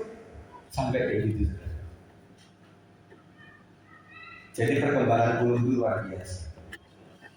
Zaman dulu Pulung itu kayak ya pasarnya hari apa, Dayamuri apa. Dulu Dayamuri lebih ramai. Tetapi karena dibangunnya pasar ini seperti kayak jadi pusat ya. Saya bersyukur untuk semuanya dan teman-teman muda kok harus bergairah untuk mendulang masa depan. Amin. Kalau engkau cari istri dan dapat orang luar, biar engkau balik lagi untuk mensukseskan Pulung Kencana. Setuju ya? Orang luar aja kesini kok, masa kalian keluar? Ya, kami sudah banyak keluar. Kalian harus ada di sini. Lanjut saudara, fokus mereka hanya satu sebab ia baik, bahwasanya untuk selama-lamanya kasih setianya. Ketika gereja bersatu di jalan Tuhan, ego dan agenda pribadi dilebur. Motivasi tujuan pribadi daging akan dimatikan. Saya tanya saudara ke tempat ini tujuannya untuk apa? Ada beberapa orang yang udahlah saya ketemu teman lah, agak kangen, ya masih baik. Saya pengen yang berbisnis. Ada beberapa orang yang saya pengen cari joint venture yang baru, punya kenalan pebisnis atau cari pelanggan baru, gitu ya. Itu masih bagus saudara. Karena komunitas kita di sini, saudara. Daripada memberkati orang lain dan memberkati warga sendiri. Tetapi dari saudara lihat di sini untuk mengkritik. Saudara waktu memuji bukan memuji, wah Mbak Sarma itu kurang benar itu. Diajak menyembah dia diem saja. Dan mungkin itulah. Mungkin saudara nggak dengar suara sendiri gitu. Mungkin ya. Tetapi saya ajak saudara sekalian ketika hadir ke sini hanya cari Tuhan saja. Jangan cari manusia. Tidak ada yang sempurna. Nggak ada. Kami pun juga nggak sempurna, saudara. Tetapi ketika orang hanya mencari fokus Tuhan, bukan kesenangan manusia, dia lebih cenderung setia. Amin. Dan salah 1, 2, 3, dan 10 dan sebagainya adalah saudara. Saudara adalah orang yang setia. Saya berdoa supaya sampai maut menjemput, saudara tetap menjadi orang Kristen. Saudara bergumul. Tidak cuma saudara membuat setia, tetapi memenangkan jiwa bagi Tuhan Yesus. Caranya gimana? Lakukan yang terbaik. Waktu Idul Fitri, ya masakin mereka, kunjungi mereka, kasih itu. Saudara belum tentu baik langsung kasih, oh Kristus begini, belum tentu saudara. Dan di zaman medsos ini sebenarnya orang tahu kok Yesus itu siapa. Kita hanya melakukan yang baik saja, lakukan yang terbaik. Sampai mereka mengatakan begini, itu beda loh. Pak Pairin itu beda dengan yang lain. Beda sama Abu Rahman. Ada Abu Rahman nggak sih? Ada kan? Jadi aman saya bilang. Itu luar biasa. Oh iya, kan orang Kristen. Oh gitu ya. Saudara disebut itu saja, saudara sudah bersaksi. Amin. Saudara nggak harus sekolah Alkitab, nggak perlu apa, enggak. Itu ada orang lain bagian. Saudara melakukan yang terbaik saja. Ya. Mengundang dulu susah nggak? Ya susah segampang. Saya punya tips saudara. Saudara waktu ulang tahun, Mbak, apa ulang tahun asik diundang? Oh iya, kamu datang ya? Oh iya, kecuali Mbak, jam siang gitu. Tapi maaf ya, aku kan juga warga gereja. Nanti ada teman-teman juga gereja yang mungkin mau doa dulu gitu. Kamu nggak apa-apa ya, mau hadir waktu itu atau setelahnya nggak apa-apa. Tapi saya bilang itu tuh ulang tahunku. Ulang tahun ini di full. Kadang kalau orang begitu, enggak Mbak, aku main dapur aja. Bener nggak? Bagusnya apa? Waktu Injil diperkatakan, dia dengar. Yang penting dengar dulu. Tugas kita itu bukan mengkristenkan. Saya tegaskan, tugas kita bukan mengkristenkan orang. Saya punya seorang pendeta Pak Hari Sembulur yang dia melayani di mana sih? Baduy. Wah kita kan, keren banget nih Pak Hari Sembulur ya. Bisa melayani orang Baduy. Kenal orang Baduy ya? Wah, itu Kristennya banyak Pak. Oh enggak. Mereka enggak dikristenkan. Mereka kita kasih kebenaran. Siapa Yesus saja. Kata, kalau mereka sampai Kristen, mereka akan dikeluarkan dari kampung itu. Mereka akan dikucilkan dan mereka tidak punya hak lagi sebagai warga sana. Kita nggak sanggup untuk membiayai hidup mereka. Oh gitu ya. Terus ya kita kasih, kita orang Kristen, Injil itu kayak gini, kita bantu mereka dengan belajar. Terakhir dia itu hari ini ekspor impor ya. Itu ada Alkitab audio, tetapi karena dari itu sudah itu dari luar, dari mana ya? Lupa, Singapura. Itu tadinya satu itu saya nggak bawa sih, kayak semacam radio kecil itu harganya satu harganya 2,5 juta. Pak Hari udah semangat, ada yang masih ada ya, Pak kita pesen dari yang 1.000, jadinya berapa Pak? 100 saja, karena mahal sudah. Akhirnya Pak Hari ketemu sama seorang waktu dia dari perusahaan, ketemu sama bos, Pak Hari punya program ini ya? Oh iya. Harganya berapa? Nah, dia jadi pokoknya di bawah 500 begitu ya. Artinya kita pun cuma 100 Pak. Butuhnya berapa Pak Hari? 1.000. Saya akan berikan semua. Sudah. Jadi itu adalah kita hanya melakukan kebaikan sedikit pada orang. Jadi penginjilan yang paling efektif adalah kalau bahasa Inggris prinsip evangelism.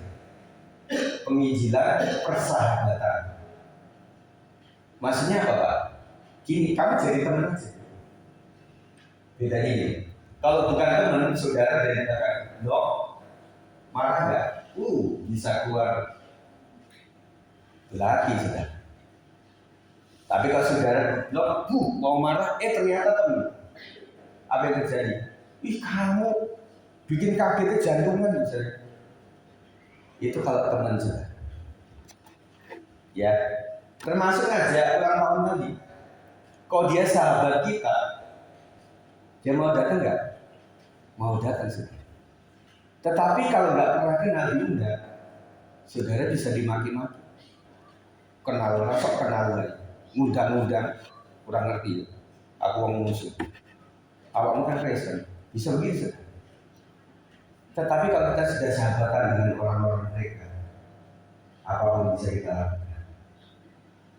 Nah setelah itu mereka melihat bagaimana tingkah kita, perkataan perbuatan kita, ide-ide kita.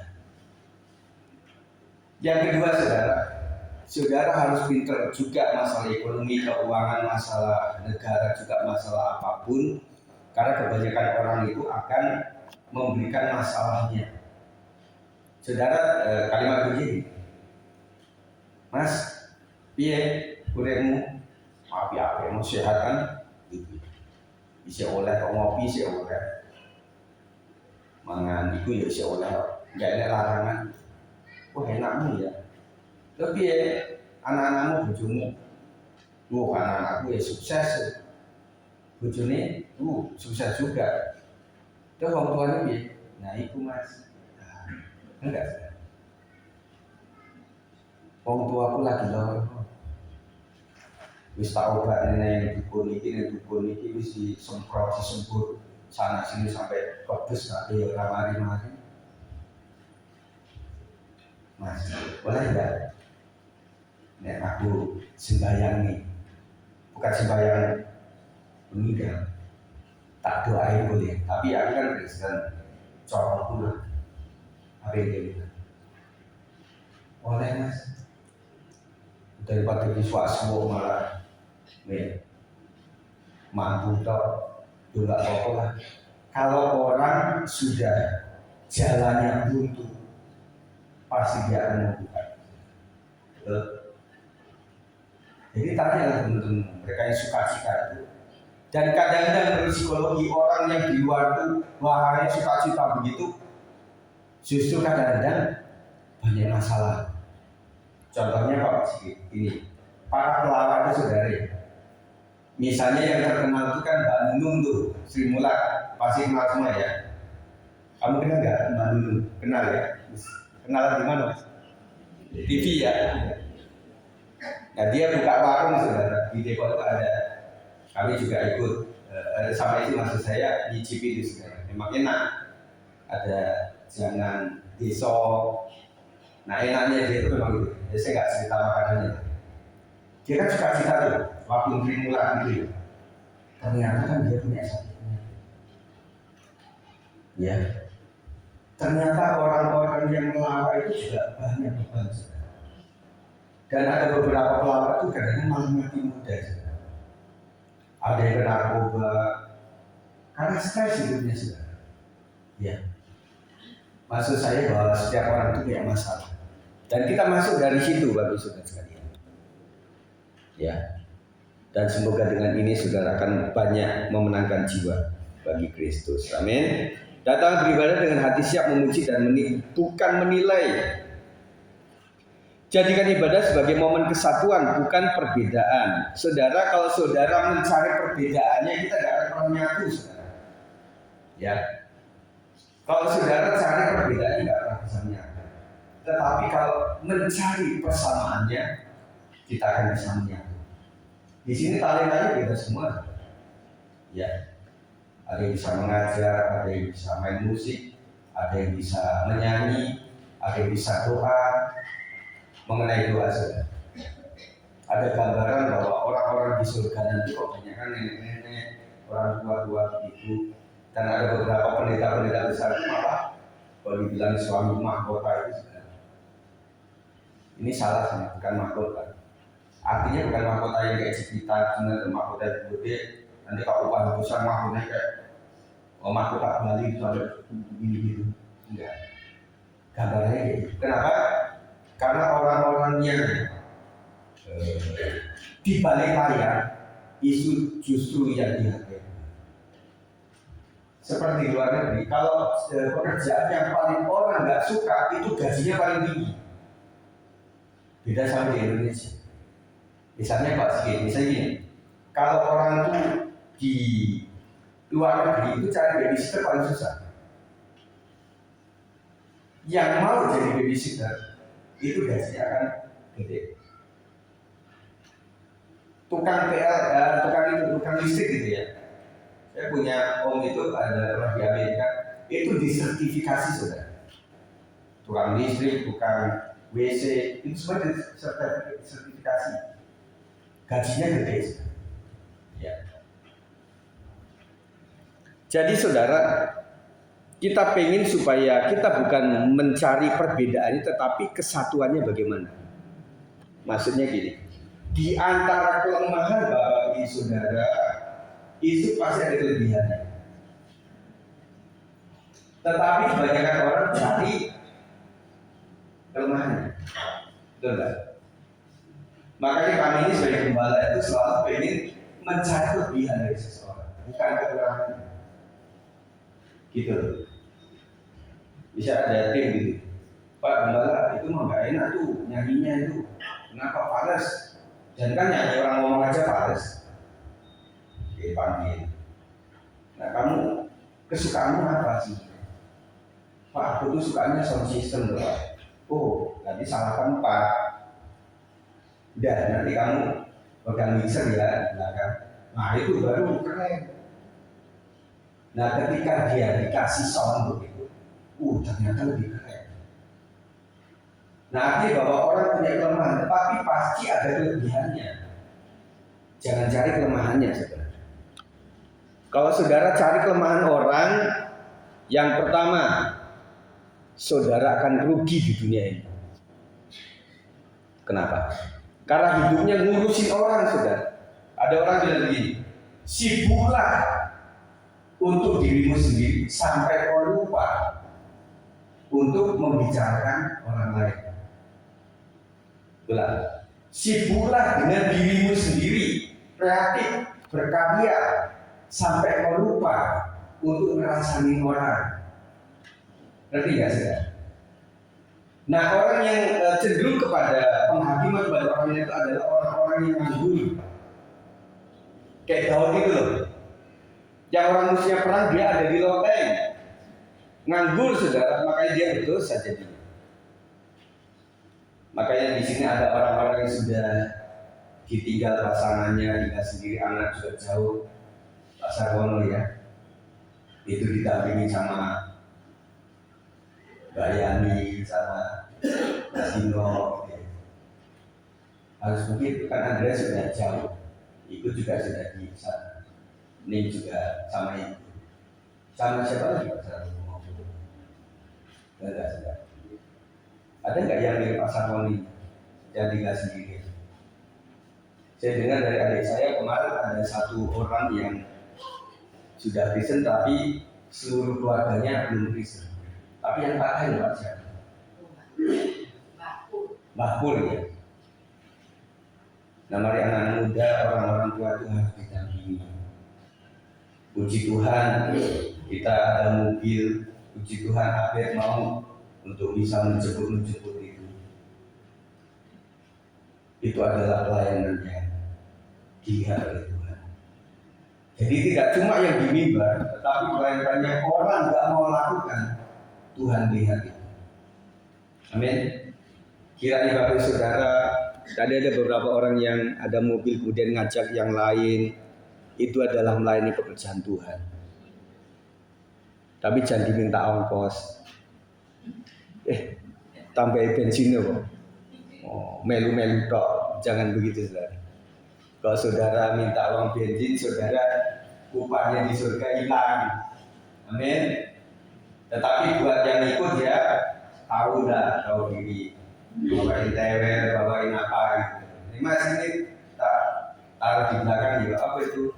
Ya ada buah dari rumah. Titip ya mas, ya. Asal nyampe, ini titipanmu enggak dibawa, enggak itu untuk mas saja. Caranya begitu saudara. Ya, itu adalah lain pekerjaan Tuhan. Amin. Karena saudara tahu bahwa mobil itu juga berkat Tuhan. Sebagian harta kita adalah bagian juga orang lain bisa menikmati itu. Amin. Saya percepat ya dulu, bapak-bapak. Waduh masih, ya percepat aja ya. Harus memberikan tempat bagi hadirat Allah. Ketika pujian dinaikkan atau rumah Tuhan gereja penuh oleh awan kemuliaan dalam perjanjian lama, hal ini menunjuk pada manifestasi atau perwujudan hadirat Allah. Pujian sejati membuka ruang atau tempat bagi Allah untuk menyatakan kuasa dan kemuliaannya.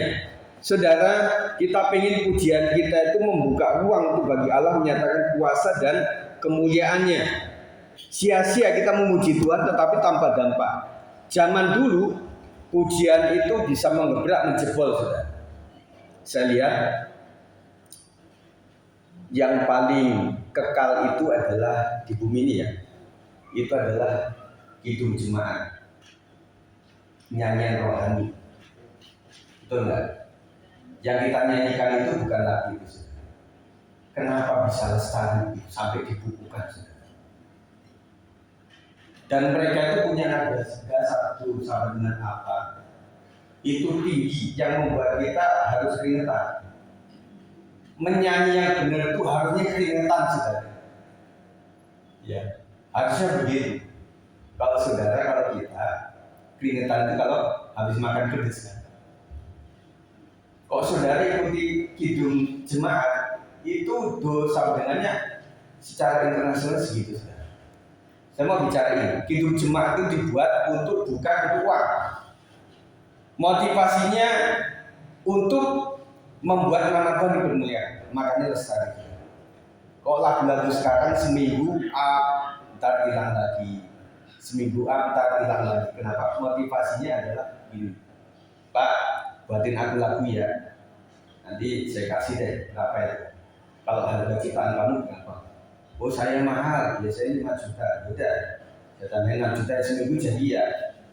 Makanya ada bisa nih haleluya 12 kali. Sampai sekarang masih ada. Terus mengikut Yesus keputusan. Oh itu ada sejarahnya sih. Jadi benar-benar dia tuh mengalami di mana aniaya. Makanya ada yang kedua itu walau sendiri ku tetap ikut. Itu riwayatnya ada. Makanya beda. Makanya kita harus sungguh-sungguh, saudara. Kegerakan rohani revival tidak mungkin terjadi tanpa kehadiran Allah yang nyata. Revival adalah karya Tuhan, bukan karya manusia. Oleh sebab itu yang kita butuhkan adalah mengundang Tuhan untuk hadir. Disebut hadirat Tuhan sendiri. Hadirat Allah membuat manusia sadar akan kebenaran Tuhan dan kelemahan dirinya sebagai manusia. Hadirat Tuhan membuat kita, oh aku ini lemah, banyak dosa, salah pikiran, salah perkataan, salah perbuatan. Saya setiap hari, saudara, sengaja mendiamkan diri saya mohon ampun untuk pikiran, perkataan, dan perbuatan saya. Pikiran, perkataan, dan perbuatan saya. Pikiran saya jelek, perkataan saya, tulisan saya di medsos bisa jelek. Yang lebih menghasilkan dosa adalah melakukan kejahatan. Tuhan ampuni saya, pikiran, perkataan, perbuatan. Kita mesti minta ampun, saudara. Jadi kita tahu bahwa kita banyak kelemahan, dan kita membuat sadar bahwa hanya Tuhan yang kudus yang harus kita undang, saudara, supaya mujizat terjadi atas gereja Tuhan, atas rumah tangga kita. Membangun pujian yang murni, menyembah dalam roh dan kebenaran, bukan sekedar pertunjukan. Anak-anakku sekalian yang ada di belakang mimbar ini, kalian bukan untuk show up. Amin. Dan kami orang tua juga setuju itu. Engkau melayani Tuhan. Jadi penontonmu adalah Tuhan Yesus Kristus. Setuju ya, tim PW semuanya sadar bahwa aku melayani ini untuk kemuliaan nama Tuhan. Yang melihat ini bukan sekedar jemaat, tetapi ada malaikat surga, ada Tuhan yang melihat aku harus sungguh-sungguh. Dan kau akan menjadi pasih, saudara. Ada beberapa orang di Jakarta, di Depok. Pak Sigit waktu itu belajar kursus musik atau enggak? Enggak. Orang mau hidup aja, mau sekolah aja jual ayam. Gimana mau sekolah musik? Enggak. Terus gimana? Ya kadang saya merasa waktu saya melayani main keyboard itu kayak ada yang menuntun gitu. Saya diarahkan dari situ, saudara. Dan memang waktu itu si bapak kan memang ngajarin not, saudara. Udah di pasal situ. Dan itu rupanya luar biasa. Dan bahkan saudara, sampai ilmu musik itu membuat yang sedang bisik, kita tahu nada dasarnya itu apa. Itu ada rumusnya, saudara. Itu ada ilmu musik, saudara. Tetapi kebanyakan itu adalah datang daripada Tuhan sendiri. Kalau engkau sungguh-sungguh melayani pekerjaan Tuhan. Saya ingat si Bapak Nanang, mana Bapak Nanang? Nah, itu kan luar biasa. Masih main musik nggak? Oh, saya di situ nggak lihat, ketutup ini ya. Ingat waktu pertama itu ya. Karena Tuhan tuh nggak melihat penjarian. Di kampung itu penjarian sudah nomor berapa? Ya. Tetapi kalau kita sungguh-sungguh melayani Tuhan bisa dipakai luar biasa. Amin. Apalagi engkau yang bisa ilmu musik, kau harus lebih sungguh-sungguh lagi. Anak Pak Mariadi yang di Jogja itu mana? Sekarang bekerja Di luar negeri sekarang ya. Itu adalah talenta yang luar biasa. Jadi sampai kami itu juga apa ya? Bapak ini kan lebih kepada, Bapak Barnabas itu lebih kepada seni pertunjukan lah, kayak wayang orang gitu ya. Zaman dulu kayak gitu. Jadi orang juga bertanya, oh Pak Sigit nih, Mas Lis ini pasti bapaknya jago musik ini. Ya enggak juga. Orang ingat zaman dulu tuh yang bapak itu pakai apa itu ya? Harmonika. Ingat ya orang lama? Harmonika dikasih mic-nya mic apa ya? Iya, yang bukan modern itu. Terus ini saya ingat waktu itu kita pengen sekali drum. Kita dapat berkat cuma snare-nya. Ini anak udah saya kasih tahu kalau nggak dikasih tahu. Cuma snare-nya doang. Itu saya pukulin, saudara. Jadi kayak gambel, kayak samprohan, kayak tagihan. Kami memulai dari itu, saudara. Terus kalau di rumah itu ada foto tuh, yang gitar hijau, biru tuh ya.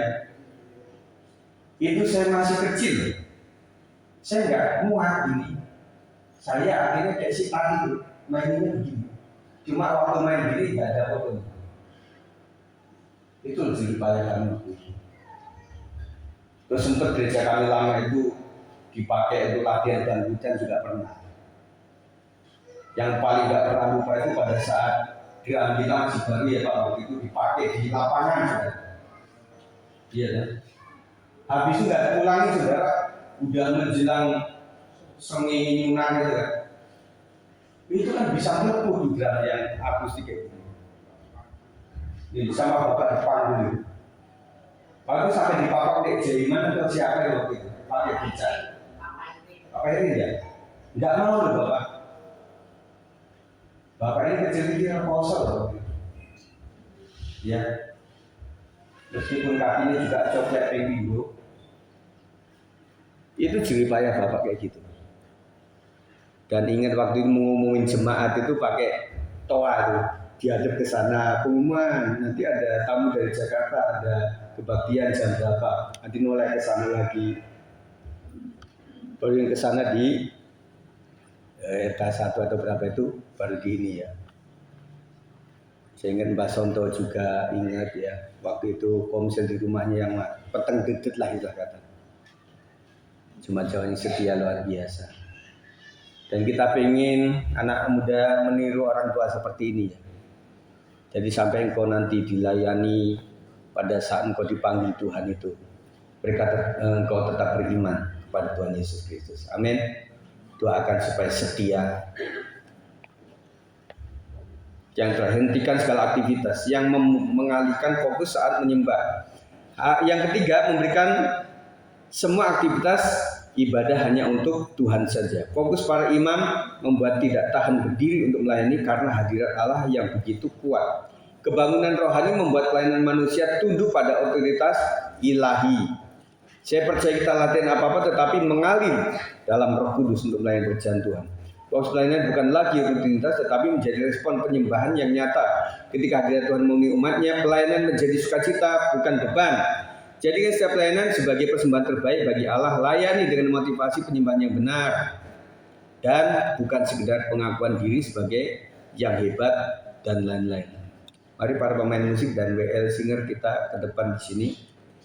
Sebagai kesimpulan saudara sekalian, mari lakukan pelayanan praise and worship yang menyatu dengan seluruh jemaat. Antara tim PW dan jemaat adalah satu tim penyembahan.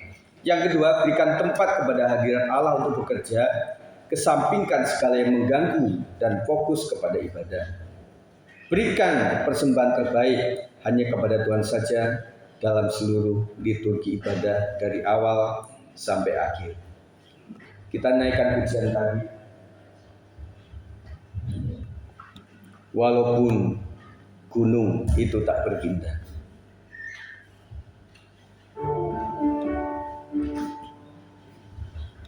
Jiwaku bertanya,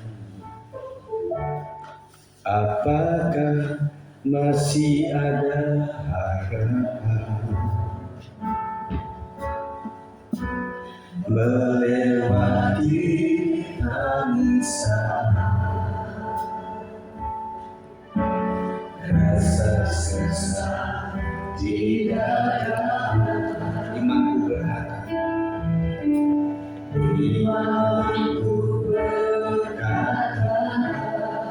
nanti istriku akan membawa doa. Mari silakan. Kuasa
Engkau Allah yang menjaga kami, bahkan memelihara setiap detik hidup kami Bapa. Allah Engkau yang tahu setiap detil-detil dalam hidup kami Tuhan.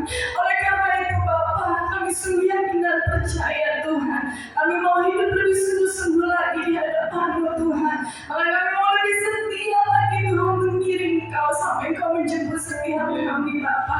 Tuhan inilah keberadaan setiap kami, umat-Mu di tempat ini Tuhan. Engkau yang memberkati apapun Tuhan pekerjaan tangan kami Tuhan. Engkau melihat jerih payah kami tidak pernah sia-sia di dalam Engkau Tuhan. Tuhan, apapun yang menjadi masalah kami Tuhan, kami taruh di bawah kaki-Mu Tuhan. Kami hanya bisa berseru kepada-Mu, kami hanya bisa berserah Tuhan, karena inilah hidup kami Bapa. Kami menyerahkan hidup kami, keluarga kami, anak kami, istri kami, semuanya Tuhan. Kami serahkan ke dalam tangan-Mu Tuhan, karena Engkau yang memegang hidup kami Bapa. Memberkati setiap para umat-Mu, para pelayan Tuhan yang telah melayani pada pagi hari ini Bapa. Tubuh jiwa mereka Tuhan Kau berkati Tuhan. Jadikan mereka berhasil Tuhan apapun yang mereka lakukan Tuhan. Terima kasih Bapa, terima kasih sungguh penyertaan-Mu sempurna dan luar biasa bagi setiap kami Tuhan. Dengan apa kami membalas segala kasih setia-Mu Tuhan. Selain kami mau menyenangkan hati-Mu lebih lagi Tuhan. Terima kasih Bapak memberkati setiap apapun para pelayan Tuhan di tempat ini Tuhan. Mulai dari WLC, Worship Tuhan, penerima tamu, siapapun kami yang melayani Tuhan, biar kami mau lebih mempersembahkan hidup kami menjadi menyenangkan hati-Mu Tuhan. Memberikan hidup kami Bapak menjadi persembahan yang hidup kudus dan berkenan di hadapan hadirat-Mu Tuhan. Itulah ibadah kami yang sejati. Berkati Bapak dan Ibu kembali di tempat ini Tuhan.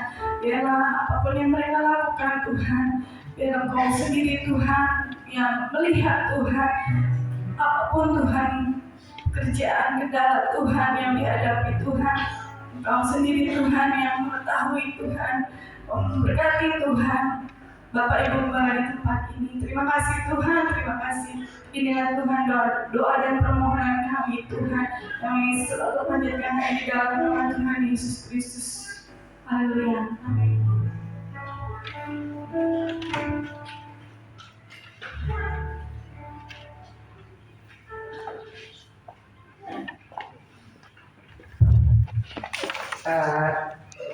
Akan mendengarkan beberapa hal dari